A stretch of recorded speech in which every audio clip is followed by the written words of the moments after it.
Sharp Game here, back with another video coming at you from chooseyourrelationships.com.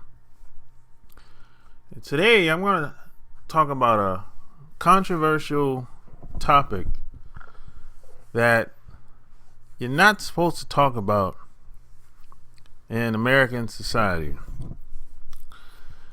And I'm going to talk about why most black women should never date white men. And if you really look at how blacks and whites interact with each other in society, you know, it's very tacky and trashy. And sometimes things can get violent. So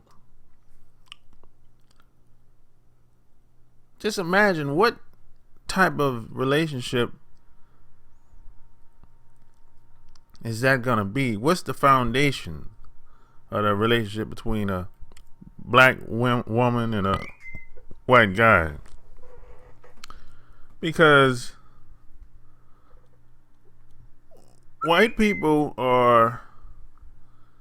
they get very uncomfortable when it comes to having conversations about a lot of things that happen within American society. And they're very closed-minded. They're not open-minded at all. Not at all. And then just black people across the board, we're a very confused group of people. Or just non-white people, just in general. We're very confused about a lot of things. I mean, you name it. They're confused about where they're from. They're confused about who they are. They're confused about who they want to become. They're confused about their parents. I mean, you name it. Now, if you flip the coin over to the white people, they're not confused about a lot of things. Now, they might have been lied to about a lot of things, but at least they stand on what they believe. Now, black people and the rest of us, non-white people, we don't really stand on anything. We just go along to get along. We conform. We follow. We don't rock the boat. So if you're going into a relationship with a white person, you're the weak half. You're the weak link. So you're putting yourself at a disadvantage. Now, I'm not saying all non-white people are like this. Of course not. But most are. And see, most white people, especially white guys, they know that most black people don't know what's going on in American society. So, see, the whole game is to take advantage of your ignorance or your lack of knowledge. That's really that creates the whole economic system in this country. That's how they make money. That's where it really starts from. But it starts on a personal level. Personal relationships you have with people. Well, you can meet a woman, and I think at some level, at a core level, most guys know after a certain amount of time of being around a woman and getting to know her, they know what type of woman she is mentally. They know just by talking to her, just by listening to her, just by the way she speaks, the way she thinks. So what happens is, if you're the weak link, see, some people don't have good morals. Some people are very disingenuous, right? See, the black people, we have this thing where we think everybody's just like us. We think everyone is gonna treat you good by default, or if everyone that hangs around us, they must like us. And that's not true. Just because somebody hangs around you or lays up with you, that doesn't necessarily mean they like you. And that doesn't necessarily mean that they have good intentions for you, or somehow they think differently about you versus the other black people or whoever group of people you may be associated with. And this is, there's a lot of confusion with this, because I know some guys and girls that they date white girls and white guys, and they slept with them a couple times, maybe stayed over a couple times, but somehow they really don't know where they stand with these people. They really don't know how they think about black people, or they don't really know how they think about them. All they know is they just have a good time. So it doesn't really mean anything. You can have a good time with anybody, and the person might be a jackass, or an idiot, or a killer, or a child molester. But you can still have a good time with them, but you might not really know who this person is. And that stems from you being so confused about what's really going on. And because a lot of black people and a lot of non-white people, especially a lot of people that come over here from other countries, they feel like they have to become someone else besides being themselves.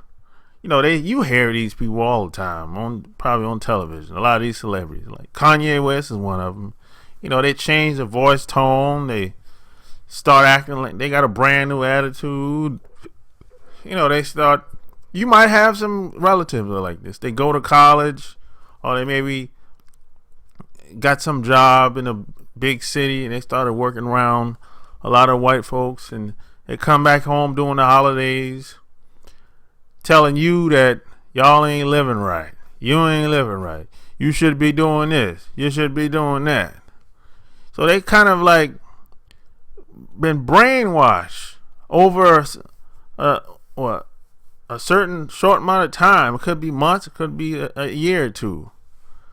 And that's because they don't have no identity. They really want to fit in. They don't really want to be they don't want to be a trendsetter. They just want to get in the club, as some people would say.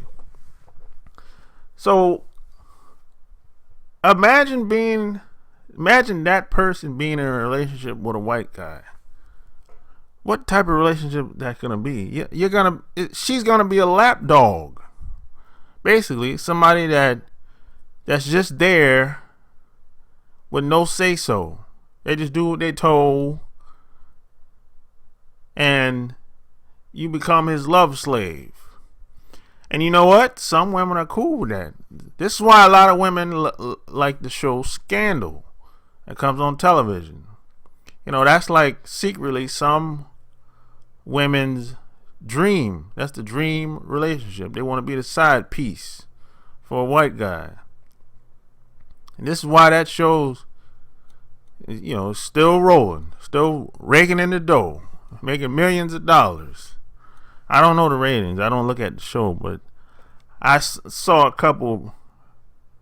I think I saw like one episode, and then after that I figured out why this show is so popular. Because every woman, every non-white woman, secretly, damn near, not all, but I'd say a good 50-60%, probably, in their mind, thought about being a side piece to some white guy. Some white guy that's in a suit, that's traveling travel during the week, probably in some type of business or something like that. That's that image in their mind is planted deep there, So, I met a lot of white people from all over the world. You know, they have their little differences and their little disagreements. But at the end of the day, they all agree with one thing, and that one thing is this: that they should be in charge. That's right. They should be in charge. They shouldn't have to listen to no black person or no non-white person when it comes to anything. They should be in charge. And they'll disagree with a lot of different things, but they want this one thing they would agree on. They should be in charge in all areas of activity. So you gotta put all this into account if you get into a relationship with a white guy. And when I speak, I'm talking about just America mainly, because, you know, other societies, other environments, it's set up differently. But one thing that's pretty much been consistently the same over the years, for the past 20 years that I've been traveling around the world, is that white guys feel that they should be in charge. And if they're not in charge, a white woman should be in charge. And if that's not the case, like for example, if you work at a job and if a black person is a supervisor and there's white people below him, oh man, it's gonna burn them up inside. They'll be wanting to quit, or they'll be looking for another job for sure. A good 80% of those white people, they're gonna be looking for another job, or they're gonna be trying to get the black person as supervisor up out of there. Either or. I've seen this play out many times. So they feel like they should be in charge. They feel like you shouldn't, as a black person, tell them what to do on any level at all. Period. And it's like that because white people are the dominant people in society. They make the rules and they call the shots, and everybody else supposed to just listen, be quiet, and take it. Don't say anything. That's why there's so many taboo subjects in American society. It's really hard to talk to people about topics that really matter, topics that really make a difference in society, because that's not within the status quo. Status quo, everything, it's all about looking good and everything supposed to be flawless. Not what it seems. You're not supposed to talk about not supposed to talk about religion and politics and race, and not supposed to talk about and pay. You're not supposed to talk about that stuff. You're supposed to act like everything's all good and keep smiling at each other. Keep smiling at the people that you don't like, or people that done you wrong, or people that mistreated you. So these are the things you got to think about before you get in a relationship with a white guy, because something's gonna happen, and you're gonna have to either talk about whatever's bothering you, or just hold it in and run yourself crazy, or become a lapdog. So if you like what you heard, subscribe to my channel, check out my blog, chooseyourrelationships.com. And if you want to work with me directly, click the link below and join the movement. So until next time, Sharp Game is out.